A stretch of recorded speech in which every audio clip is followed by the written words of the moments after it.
Bonjour à tous, on attaque la semaine avec une présentation du Jaguar E-Pace et la Hyundai i30 Fastback pour finir un anniversaire, celui de la victoire de Walter Röhrl à Pikes Peak.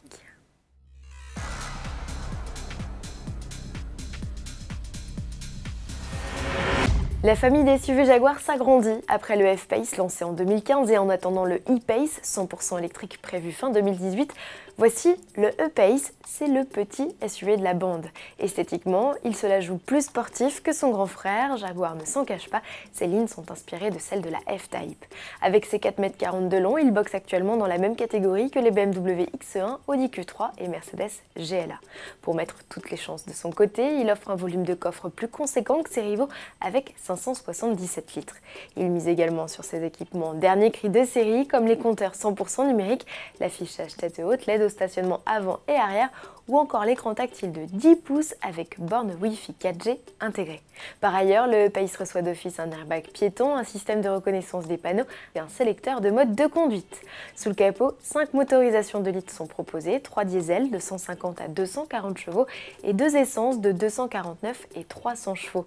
Tous les blocs profitent de la transmission intégrale à l'exception du petit diesel également décliné en 2 roues motrices.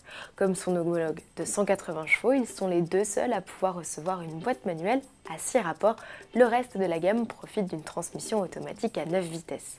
Soulignons enfin que les diesels 240 chevaux et essence 300 chevaux reçoivent un différentiel actif.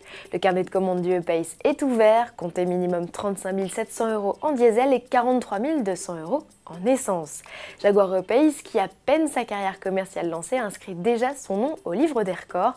Pour fêter l'arrivée de ce nouveau venu dans la gamme, la firme britannique lui a fait réaliser une cascade impressionnante dans la lignée du tonneau réalisé par James Bond avec l'AMC Hornet dans L'Homme au pistolet d'or. Le SUV compact a réussi son pari avec un tonneau à 270 degrés lors d'un saut de 15,3 mètres de long. Souvenez-vous, en 2011, Chevrolet avait déjà tenté et réussi l'expérience avec une Aveo. On poursuit ce tour d'horizon des nouveautés avec cette Hyundai Fastback. Il s'agit d'une déclinaison inédite de carrosserie pour la i30.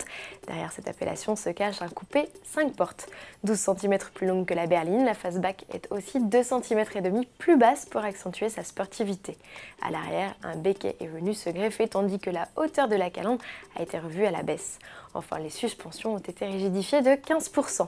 Côté mécanique, rien de bien violent pourtant, on retrouve 2 essences de 120 et 140 chevaux. Le premier est uniquement associé à une boîte manuelle à 6 rapports, tandis que le second peut également opter pour une transmission automatique à 7 vitesses. Au chapitre équipement et aide à la conduite, aucune modification comparée à la i30 classique. Cette Hyundai Fastback sera commercialisée d'ici la fin de l'année 2017, aux côtés de la récente i30N de 275 chevaux, deux modèles que l'on retrouvera en vedette sur le stand de la marque coréenne au salon de Francfort.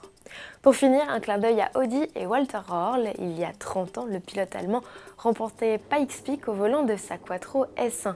C'était loin d'être la première victoire du constructeur qui, grâce à Michel Mouton et John Buffum, s'illustrait depuis 1982. La performance était ailleurs, Röhrl venait d'être le premier homme à rallier le sommet de la célèbre course de côte en moins de 11 minutes. À demain.